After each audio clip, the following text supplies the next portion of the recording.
Hello students, कैसे हो आप लोग। आज अपने स्टार्ट करने वाले क्लास 9 का विकास का जो फाइनल असाइनमेंट है उसमें बात करने वाले साइंस सब्जेक्ट में सेक्शन डी में चैप्टर नंबर 4 एंड 6 की।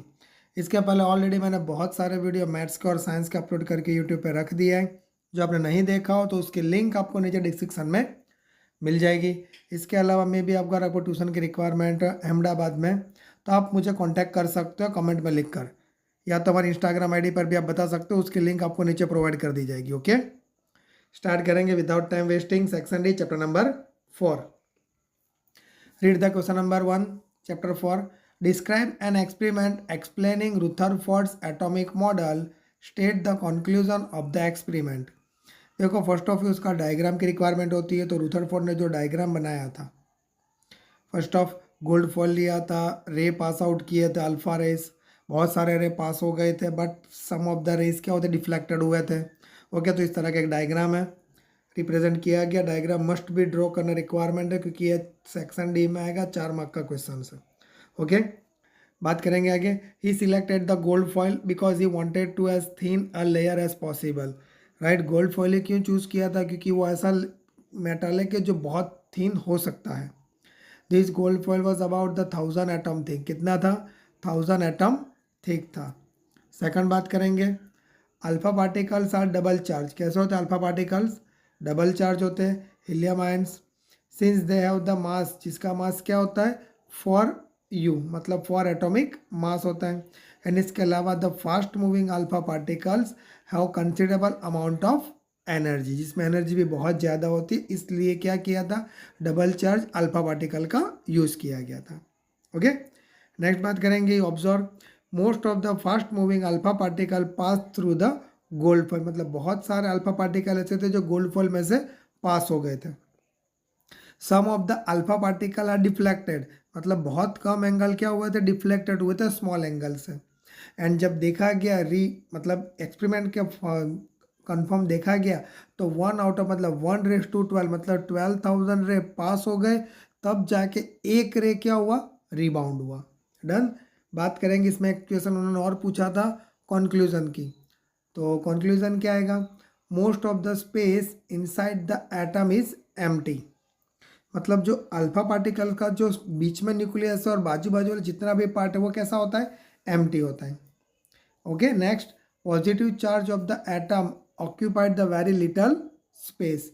मतलब जो पॉजिटिव चार्ज है, जो प्रोटॉन्स है या जो न्यूक्लियस है, उसका स्पेस बहुत ही कम है कंपेयर टू एटम में। All the positive charge and the mass of the gold atom वे are concentrated in the very small volume of the atom. मतलब ये उसका क्या था? कंक्लूजन था। करेक्ट। स्टार्ट करेंगे next questions. From the information given below write the correct answer for the bracket in the table. देखो यार, पूरा टेबल था मैंने एक ही फॉर्म में लिख दिया है। एलिमेंट दे दिया, तो oxygen, sodium, silicon and argon. Number of proton, जितना नंबर ऑफ प्रोटॉन होते हैं उतने ही नंबर ऑफ इलेक्ट्रॉन होते हैं, ये चीज़ आपको समझ में आनी चाहिए। और उतने ही जितने नंबर ऑफ प्रोटॉन जितने नंबर ऑफ इलेक्ट्रॉन होता है उतने ही एटॉमिक नंबर्स होते हैं, मतलब लास्ट वाला, मतलब तीनों सेम होते हैं। बाकी रहा आपका सिर्फ दो ही चीज़, नंबर ऑफ न्यूट्रॉन और एटॉमिक मास नंबर। तो देखो, एटॉमिक न्यूट्रॉन किसी किसी में ही चेंज होते हैं, जिस तरह के ऑक्सीजन में तो सेम है, सोडियम में 12 है, सिलिकॉन में सेम, जबकि आर्गॉन में 22। और प्रोटॉन और न्यूट्रॉन का आप प्लस करोगे तो आपको मिलेगा एटॉमिक मास। इस तरह मैंने टेबल पूरा फिल किए, चेक कर लेना। Next question, state the atomic structure of the following element, carbon, magnesium, sulphur and chlorine. तो आपको पता होना चाहिए, कार्बन 6 नंबर पे आता है, मतलब फर्स्ट ऑर्बिट में 2 इलेक्ट्रॉन, सेकंड ऑर्बिट में 4 इलेक्ट्रॉन्स। मैग्नीशियम 12 नंबर पर आता है, फर्स्ट ऑर्बिट में 2, सेकंड ऑर्बिट में 8 और लास्ट ऑर्बिट में अगेन 2। जब बात करेंगे सल्फर की, तो 16 नंबर पे आता है, जो फर्स्ट ऑर्बिट में 2 इलेक्ट्रॉन, सेकंड ऑर्बिट में 8 एंड लास्ट ऑर्बिट में 6 इलेक्ट्रॉन्स। नेक्स्ट बात करेंगे क्लोरीन, तो 70 नंबर पर आता है, तो 2, 8, 7 इस तरह के डिस्ट्रीब्यूशन होगा electronic. Clear. Next question, state the ideas of about of structure of presented by the Niels Bohr. मतलब जो लिमिटेशन नहीं मांगी थी, देखो बुक्स में लिमिटेशन दी गई है सिर्फ 2 पॉइंट में, लिमिटेशन नहीं मांगी। उन्होंने क्या बताया था, आइडियाज़ बताओ एटॉमिक स्ट्रक्चर रिलेटेड क्या क्या इनको डिस्क्राइब कर सकते हैं अपने। तो atom consist of small nucleus at the centre, मतलब सेंटर में जो होता है न्यूक्लियस बहुत ही स्मॉल होता है। Wall mass of the atom is concentrated in the nucleus, मतलब सारा मास किस पे कॉन्सेंट्रेट होता है, न्यूक्लियस के ऊपर। Okay done. Next, electrons of the atoms क्या करेंगे, रिवॉल्व करेंगे nucleus in the circular path, जिसको अपने बोला जाएगा सेल या तो ऑर्बिट। आगे बात करेंगे, ऑर्बिट्स आर द, मतलब सेल को ही ऑर्बिट बोला जाता है। Orbit are known as the energy level, मतलब जितने भी ऑर्बिट है सबके एक एनर्जी लेवल है। जिस तरह के मैंने बताया, फर्स्ट ऑर्बिट में 2 इलेक्ट्रॉन, सेकंड ऑर्बिट में 8, नेक्स्ट ऑर्बिट में 18 और उसके बाद 32, मतलब इस तरह क्या होता है, एनर्जी लेवल बताई गई है सेल वाइज मतलब orbit wise. Each orbit is associated with the fix amount of energy, मतलब एक ऑर्बिट के अंदर फिक्स अमाउंट ऑफ एनर्जी रहती है। जिस तरह के फर्स्ट ऑर्बिट में आपको बता ही दिया गया है कि 2 मतलब 2 इलेक्ट्रॉन्स ही आएंगे, उससे ज़्यादा इलेक्ट्रॉन फर्स्ट ऑर्बिट में नहीं आ सकते। सेकंड ऑर्बिट में कितने इलेक्ट्रॉन्स आएंगे, 8 इलेक्ट्रॉन। नेक्स्ट ऑर्बिट में 18, मतलब fix amount energy are there associated. Next, electrons move in this shell without losing और गेनिंग एनी एनर्जी, मतलब इलेक्ट्रॉन क्या करेंगे, मूव करेंगे विदाउट एनर्जी लॉस और गेन करे अलावा, बराबर।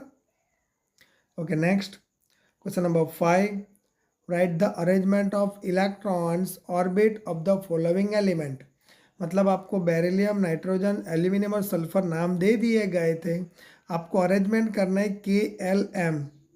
बेरिलियम की बात करेंगे तो 4 नंबर पे आता है 2 and 2 इलेक्ट्रॉन्स, नाइट्रोजन 7 पर 2 and 5, aluminium 13 2 8 3 and sulphur 16 2 8 6। Okay, तो इस तरह आपको सेल फिल करना है। Next, complete the following table, देखो ये टेबल ऑलरेडी आपके बुक्स में भी है।